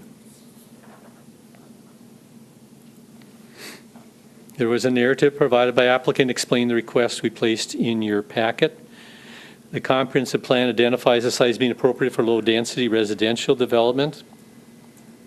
The proposed R1 zoning of the site allows consideration of the parking lot by a conditional use permit, and we do believe the proposed zoning is consistent with our comprehensive plan and compatible with surrounding development. The parking lot is a conditional use and allows the Plan Commission to judge compatibility with surrounding land uses, and that should be considered based on the general provisions of our zoning code, which we did attach.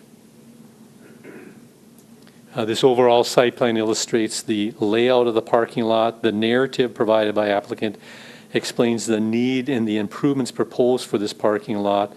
A detailed site plan should be required for this parking lot, which addresses the concerns we would note in our report. This property, at least a portion of this property, has been used for parking for this ski jump facility for many years. The narrative states it'd be a 36-stall lot surfaced with a grid-type permeable pavement system that is filled with washed crushed stone. Now, this is a crushed rock surface that may be needed for infiltration or drainage. The zoning code states that all new or renovated parking shall be concrete or asphalt, and the commission may allow waivers to that. For applicant to construct this parking lot with crushed rock, the Plan Commission would need to approve a permanent parking lot surface waiver. And the past practice of the Plan Commission is not to allow a waiver within a residential area. We have encouraged applicant's engineer to consider asphalt if they can meet the drainage requirement. And another option that we ask them to consider is to simply put 2 to 3 inches of dirt with grass seed on the top of the rock. This results in a grass-appearing parking lot, and we actually did put one of those in up at the city-county farm neighborhood park within the city. An applicant's engineer stated they were willing to consider that if they can make it work. The landscaping of this parking lot should include street trees and then a low hedge or shrubs along the street. They do indicate they'll provide a 6-foot fence along the south property line next to the single-family home. Exterior lighting will need to meet city standards, and city engineer of drainage will also need to happen. Waterways and Parks Commission has recommended approval with landscaping and screening of the parking lot being provided, and we did attach the city engineer's report. We are recommending approval of the rezoning. We're recommending approval of the conditional use permit with conditions. 1, with the Plan Commission's approval of this permit, it is either requiring a paved parking lot if drainage requirements of, based on city code can be met, or a grass surface permeable system to provide for infiltration as determined by city engineer. And then provide 2 copies of a final site plan showing the parking lot service as noted in 1 above, with engineered grading and drainage, providing landscaping, and providing exterior lighting as per city standards. Are there any questions? Are there any questions? Commissioner Granlund. With this being related to the ski hill, is there any expectation of a seasonal use, that it might need to be a surface that can withstand the plowing of snow? More so than when it would be parked on in the summer months when the grass would be allowed to grow? I'll let applicant address that. Again, I know they've been using this area for many years for overflow parking when there's events. And it's basically a gravel driveway going through there with grass, and they've been grading it out for years. So that's what's been going on there. So, but applicant may have more to state on that question. Are there any other questions for Daryl? I don't see any. Thank you. Mhm. Is the applicant here?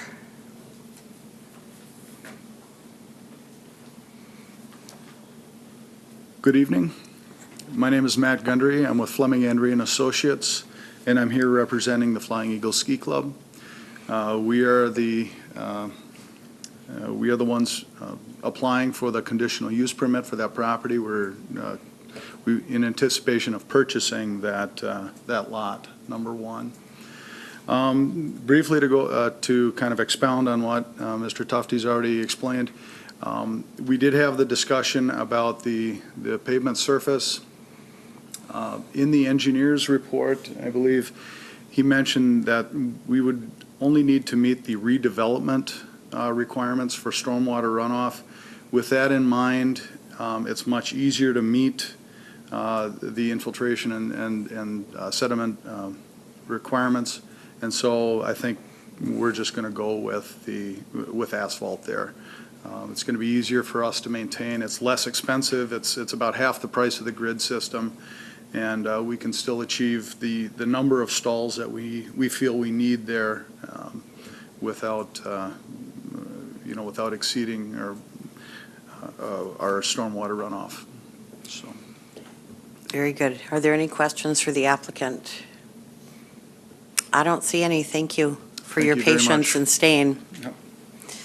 This is a public hearing. Is there anyone who'd like to speak to this issue? Is there anyone who'd like to speak to this issue? Seeing none, I'll close the public hearing, and I'd be looking for a motion. I move approval with staff recommendations. I'll second. We have a motion and a second. Any discussion? Seeing none, all those in favor? Aye. Any opposed? Motion carries. All right, now we'll go to declare vacant land as excess land, City of Eau Claire, Abbey Hill Drive.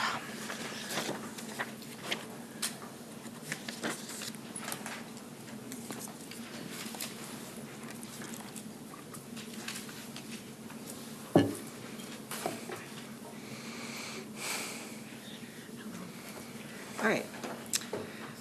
Let me get on my map here.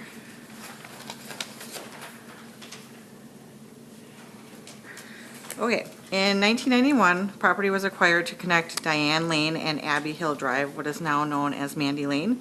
The street was constructed and there was remnant parcel remaining after the construction of the street. Staff believes that this is no longer necessary.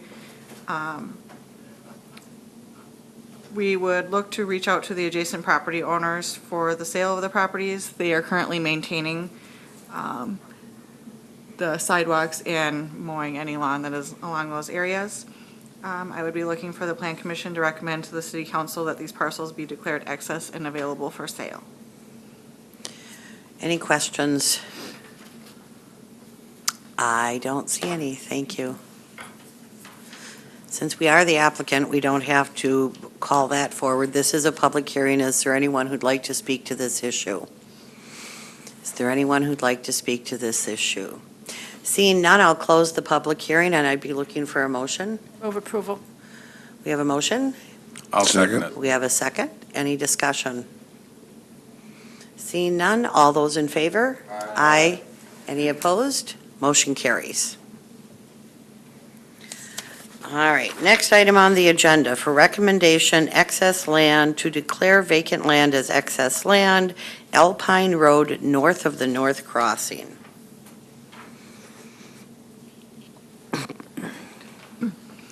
In 1994, the city acquired sections of US Highway 12 from the DOT. The city did not pay for these parcels as it was listed as a mutual benefit between the two parties. The property is believed to be around 33,200 82 square feet. The highest and best use for the property would be either a warehouse or industrial shop. City staff does not believe this parcel is needed. However, when we would go, if we were going to sell, we would retain an easement for utilities here. So this is all that we would be looking at declaring excess. I would be asking that the Plan Commission recommend to the City Council that this parcel be declared excess and available for sale. Questions? Excuse me. Sorry about that. Are there any questions? Are there any questions for the speaker? Commissioner Peterson. Not so much for the speaker, but maybe for John. With the possibility of a railroad overhead on, what's the street that comes along? On Galloway. Is there ever going to be a need for a railroad overhead here as the industrial park expands to the north and train traffic expands in this area? You're asking for a crystal ball. Yes, I am. And of course, you're asking an engineer who's going to say, maybe.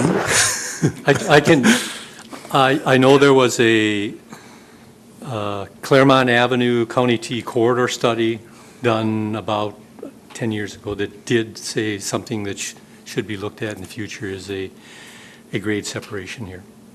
Yes, so I can say that. So if we were to deed over this property or sell this property and then have to buy it back, we'd have to buy it back plus improvements. Correct. Where when the state of Wisconsin deeded over the land in the inner corridor, just south of the Eau Claire River, the River Prairie development, they put in there the caveat, if it's ever needed for highway purposes, it comes back from the city of Altoona to the state of Wisconsin for nothing. Can we make any stipulation here if it's ever needed for highway purposes? Or would that queer a sale?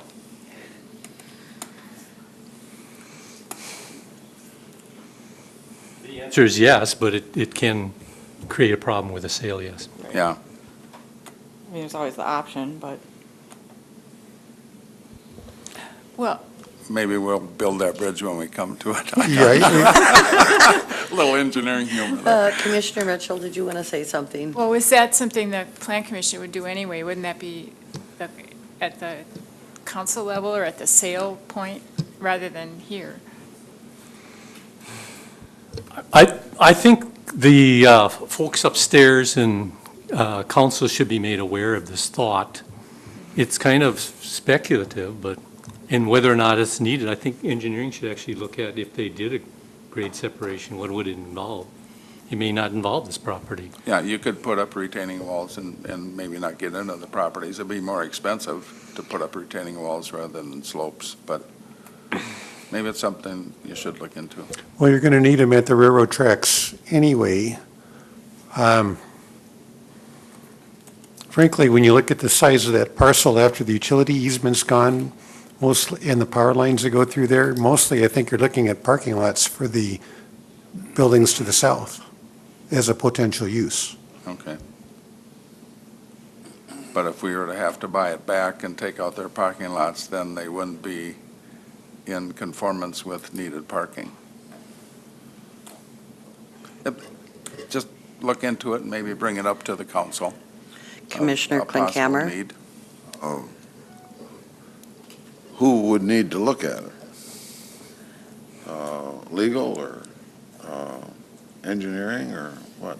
Engineering would need to look at if they were to do a grade separated railroad there, what would that entail? Can we just postpone this for a month and afford them the opportunity to do that research?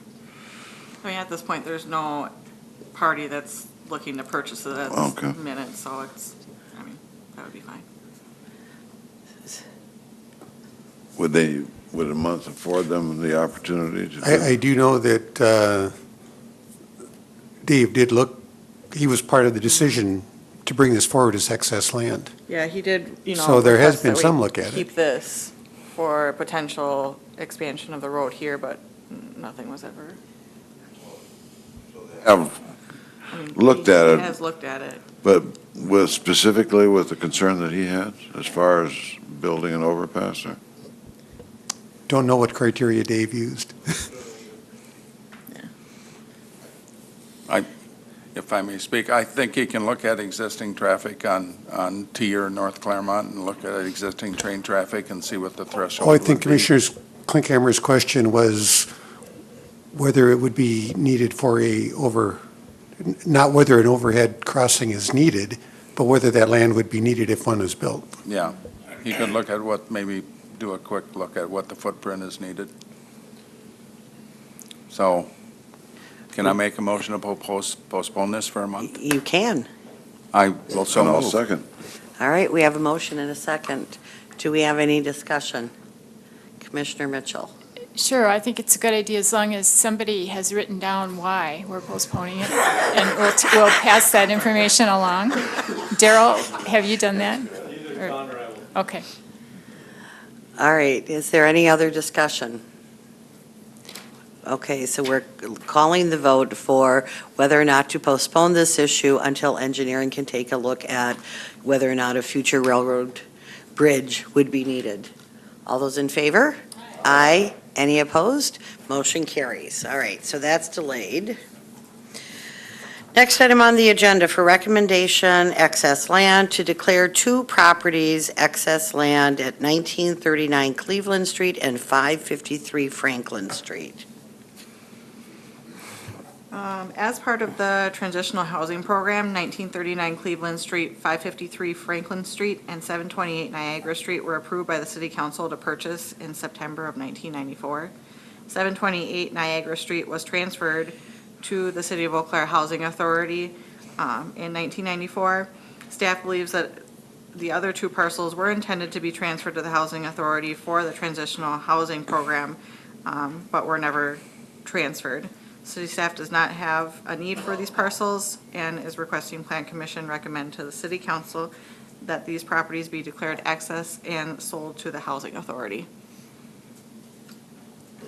Any questions? Commissioner Klinkhammer? Any questions? If no one else does, I have a question. Are these houses just sitting empty? No, they use them for their program. Okay, they're using them as rentals currently. Okay, Yes. thank you. All right, is there any public comment on this issue? Is there any public comment on this issue? Seeing none, I'd be looking for a motion. I move we authorize the referral to the Housing Authority on those properties. We have a motion, do we have a second? Second. Oh, and a second, any discussion? Seeing none, all those in favor? Aye. Any opposed? Motion carries. Okay, for recommendation, acceptance of land, to accept a property of land from Eau Claire County Tax Deed, City of Eau Claire, Gables Drive and Gables Court.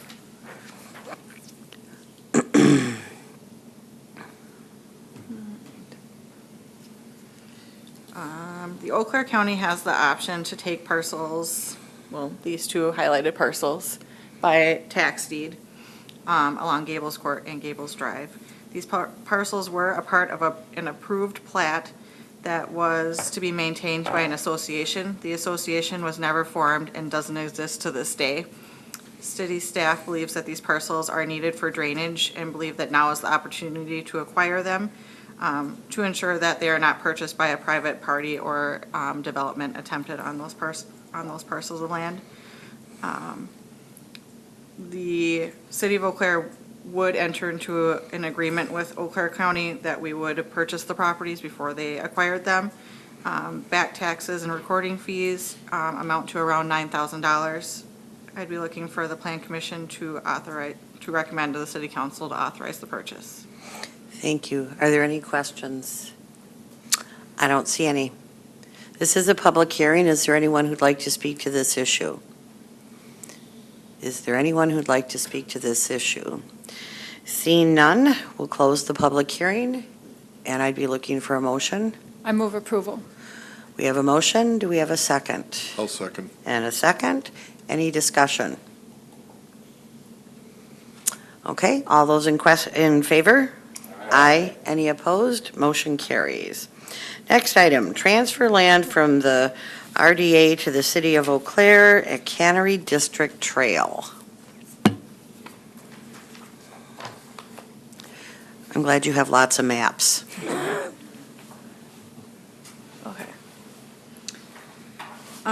A trail in the Cannery District has already been constructed. Portions of the trail are located on RDA-owned property. The city is requesting a land transfer of 5 feet to the west of the trail, and then continuing on to the river. We're looking at having these properties along the river edge deeded to the City of Eau Claire. In exchange, we'd transfer these remaining parcels to the RDA for future development. There is no future development in the works at this time, but they would like to have the opportunity to market them. And with that, I would be looking for the Plan Commission to declare the parcels excess land, authorize the sale, and authorize the acceptance of the trail property. Very good. Any questions? Okay. This is a public hearing if anyone wants to speak, and it appears to be staff only at this point. So we'll close the public hearing, and I'd be looking for a motion. So moved. We have a motion. Do we have a Second. second? And a second. Any discussion? All those in favor? Aye. Any opposed? Motion carries. For recommendation to release a utility easement at Clearwater Ridge Drive.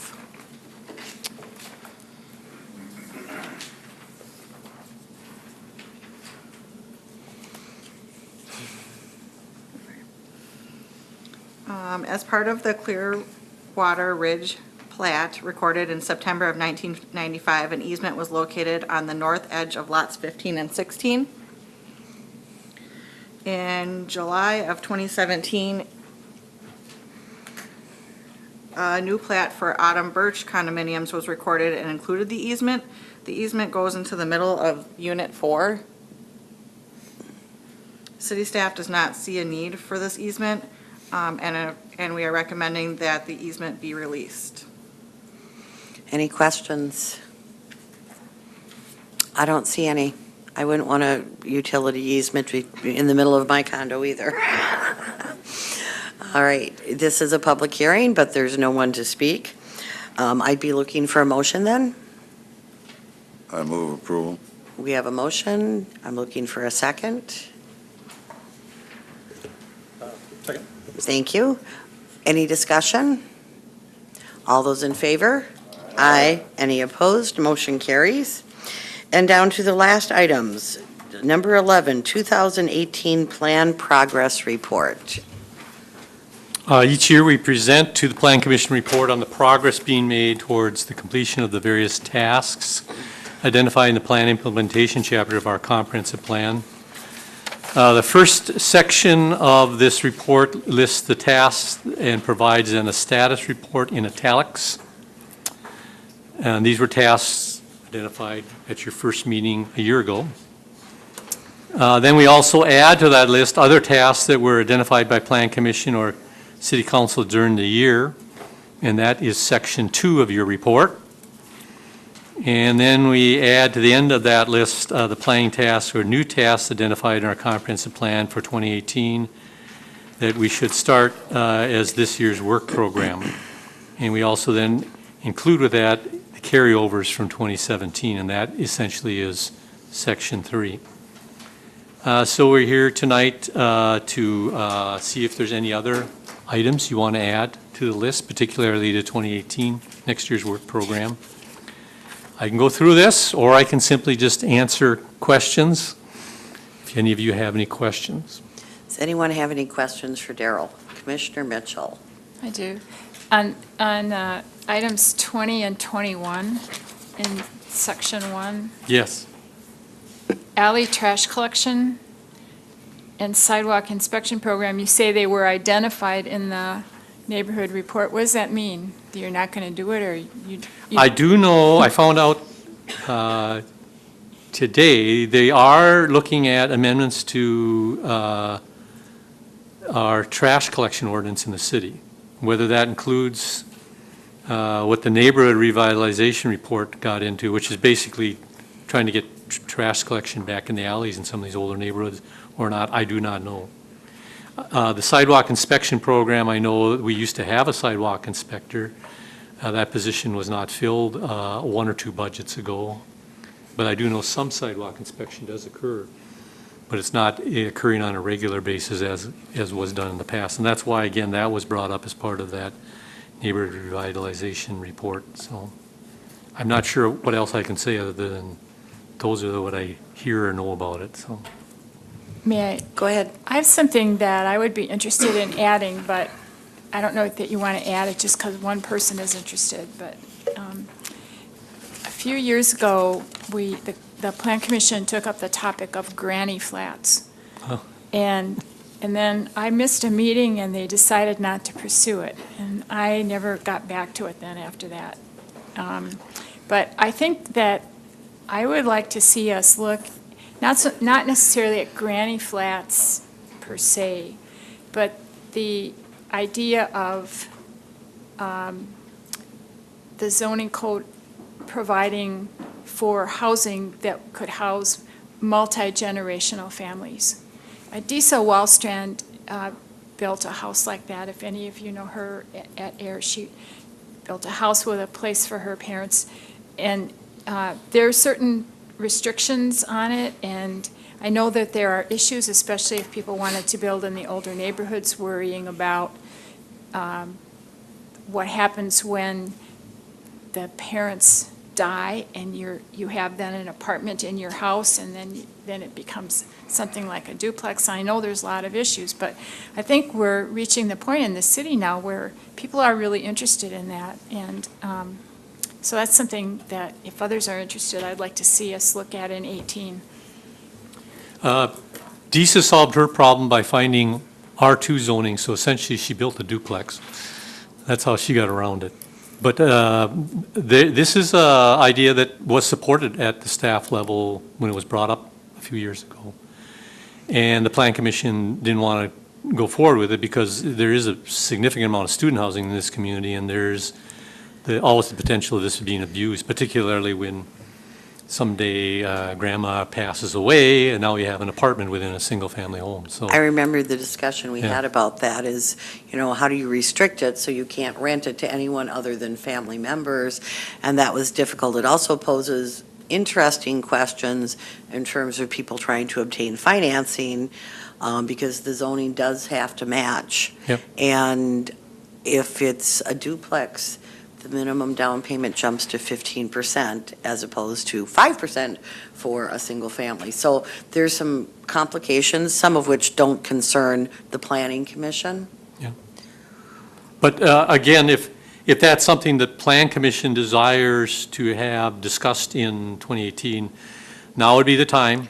If a majority of you nod your head or want to actually vote, and we'll simply add it to the list. Why don't we vote? All those in favor of adding a discussion at least of small-sized duplexes so our parents can live with us? Say aye.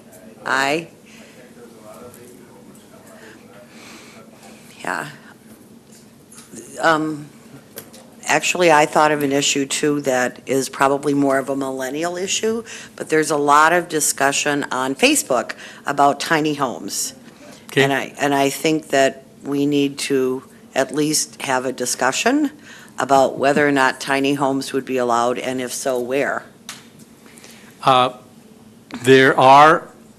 We've not had that discussion in the city of Eau Claire. There are standards in the zoning code that do require a certain size for you to build a house within this community.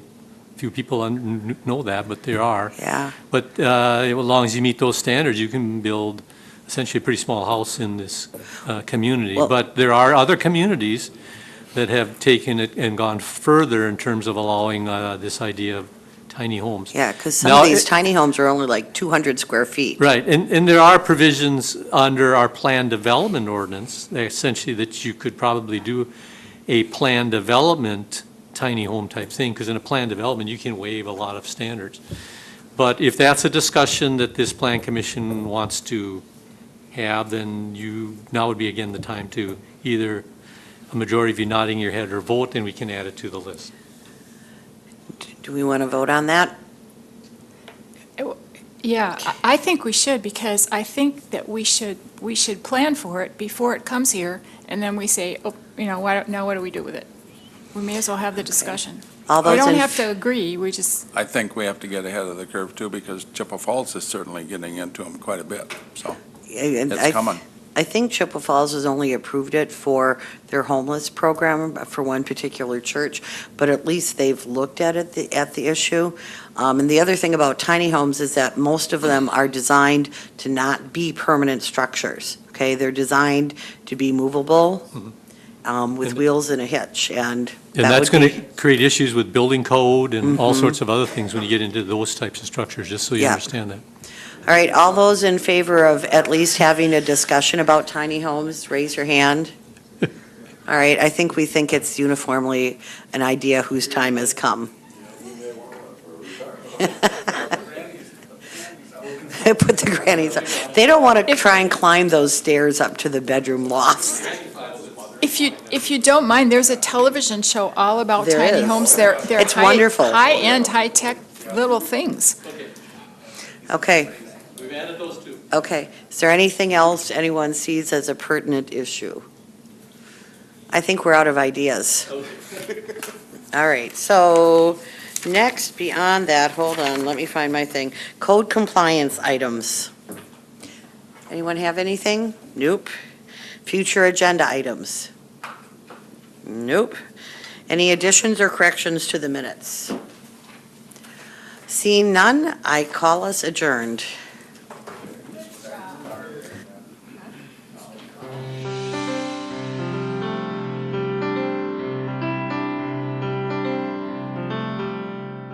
This program was brought to you by a cooperation between Newsworks and the City of Eau Claire. Newsworks is made possible by continuing community support. If you would like to volunteer or make a donation, please contact us via phone at 715-839-5067 or online at valleymediaworks.org.